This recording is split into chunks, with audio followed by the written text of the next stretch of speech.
Most people fail at paying off debt because they treat it like a negotiation, but your willpower is a finite resource that eventually breaks. Stop fighting your bank account every month. I'm going to show you how to install a rigid repayment protocol that functions like a background utility, making your progress structurally inevitable. Most people approach debt emotionally instead of operationally. Income enters the account.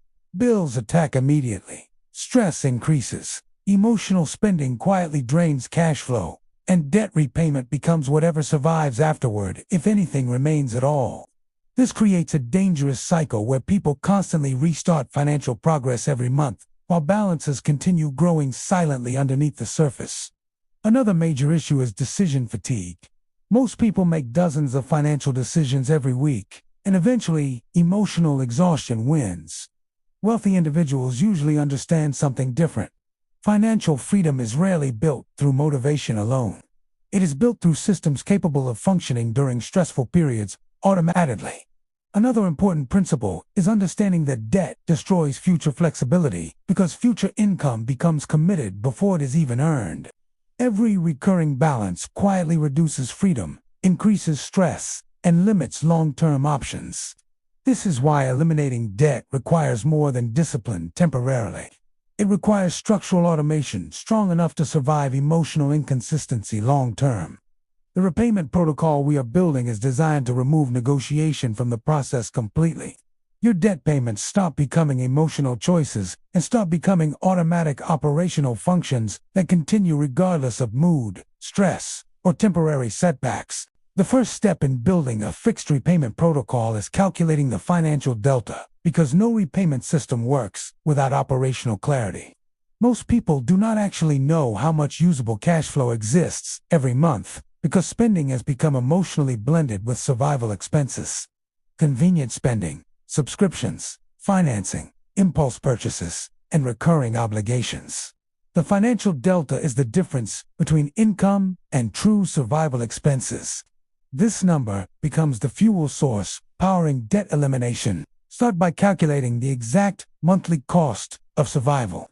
Include rent, utilities, transportation, groceries, insurance, minimum debt obligations, and essential bills only. Remove emotional spending categories entirely from this calculation. Once survival expenses are isolated clearly, subtract that total from monthly income. The remaining amount becomes the repayment delta. This immediately exposes one of the biggest financial problems many people face: lifestyle inflation. Many consumers unknowingly destroy repayment capacity through recurring obligations tied to convenience and emotional spending. Wealthy individuals protect cash flow aggressively because cash flow creates future flexibility.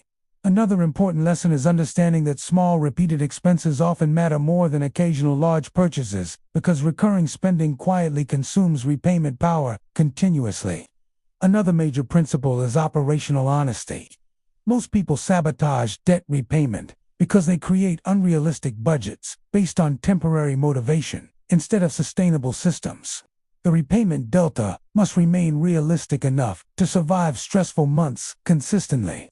Another critical lesson is that debt freedom begins with awareness. Clarity reduces anxiety because uncertainty creates emotional stress. Once the financial delta becomes visible, repayment stops feeling impossible emotionally and starts becoming measurable operationally.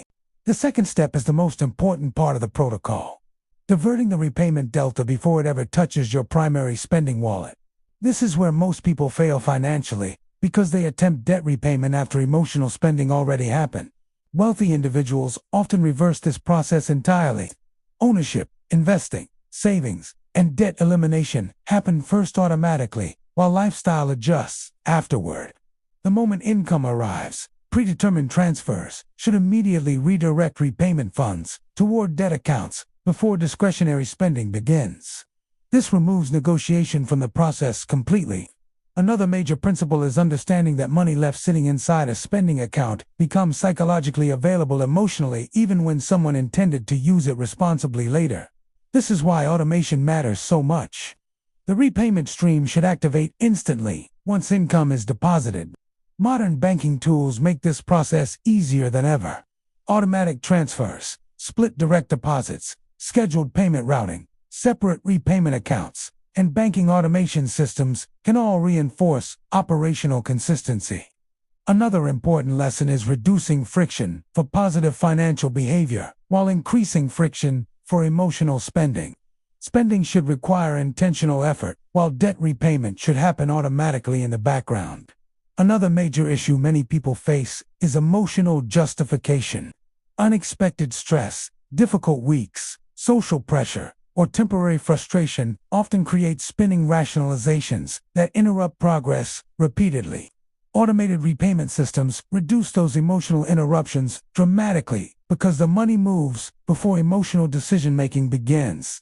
Another critical principle is understanding that consistency compounds.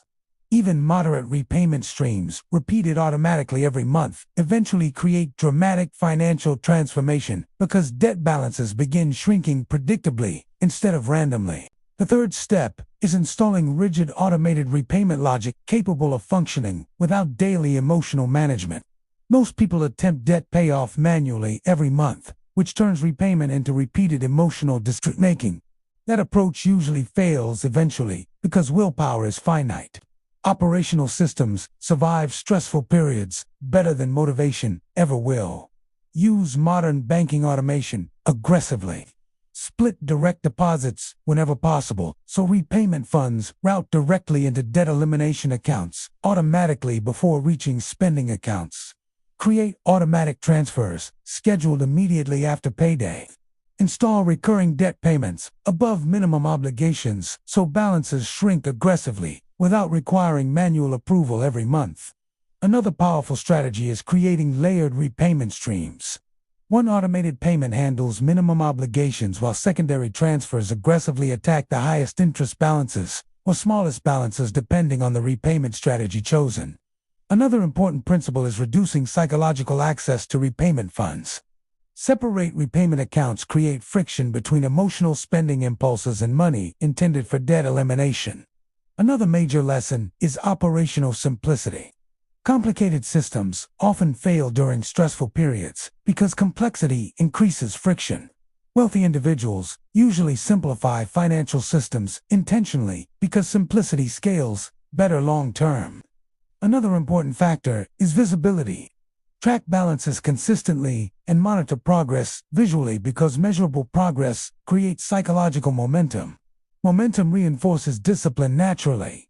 Another major lesson is understanding that debt repayment should eventually feel boring operationally. Once the automation logic becomes stable, progress continues quietly in the background without requiring constant emotional effort. That is when debt freedom starts becoming structurally inevitable instead of emotionally uncertain. The fourth step is designing emergency variance protection because unexpected expenses destroy many repayment systems emotionally. Most people experience one emergency, panicked financially, and abandon the repayment process entirely. Wealthy individuals usually think differently. They build systems designed to survive instability instead of assuming perfect conditions permanently. This is why emergency buffers matter so much. Before aggressively accelerating repayment, build a stabilization reserve capable of absorbing small, unexpected expenses without disrupting the core repayment stream completely. Another important lesson is understanding the difference between temporary adjustment and system failure. During genuine emergencies, repayment intensity may temporarily decrease, but the automated logic itself should remain intact. Never completely shut down the protocol emotionally unless survival absolutely requires it. Another major principle is operational resilience. Systems capable of surviving difficult periods eventually outperform intense systems that collapse during stress. Another important strategy is tiered emergency response planning. Minor emergencies may reduce discretionary spending temporarily while preserving repayment automation. Larger emergencies may require reducing extra payments temporarily while maintaining minimum automated flows operationally. Another critical lesson is avoiding emotional catastrophizing. Many people treat temporary setbacks as total failure psychologically. Wealthy individuals usually recover quickly from setbacks because they understand long-term consistency matters more than short-term perfection. Another major issue is financial fragility. People living without emergency reserves often remain trapped because every disruption resets progress emotionally. Stability creates better decision-making because fear decreases gradually over time. Another important principle is protecting the operational structure above all else. The repayment protocol itself becomes more important than temporary emotional discomfort because systems create long-term freedom while emotional reactions create repeated financial resets. The final step is transforming debt elimination from emotional effort into structural inevitability. Most people approach debt payoff like temporary motivation instead of permanent operational design. That is why they repeatedly restart progress every few months emotionally. Wealthy individuals usually understand something different. Financial freedom is built through systems strong enough to continue functioning during difficult emotional seasons, automatically. Another major lesson is identity transformation. Debt repayment changes permanently when someone stops viewing discipline as punishment and starts viewing it as future freedom. Every automated payment increases flexibility slightly. Every reduced balance decreases future stress gradually. Another important principle is momentum. In the beginning, progress feels slow. Balances shrink gradually. Financial pressure decreases slowly. But eventually, automation compounds into confidence. Confidence reinforces discipline. Discipline strengthens systems further. Another major lesson is understanding that debt freedom creates options. Lower obligations increase flexibility during emergencies, career changes, economic downturns, and future investing opportunities. Another important principle is avoiding lifestyle inflation during repayment progress. As balances decrease and financial breathing room improves, many people increase spending emotionally instead of accelerating ownership and long-term stability.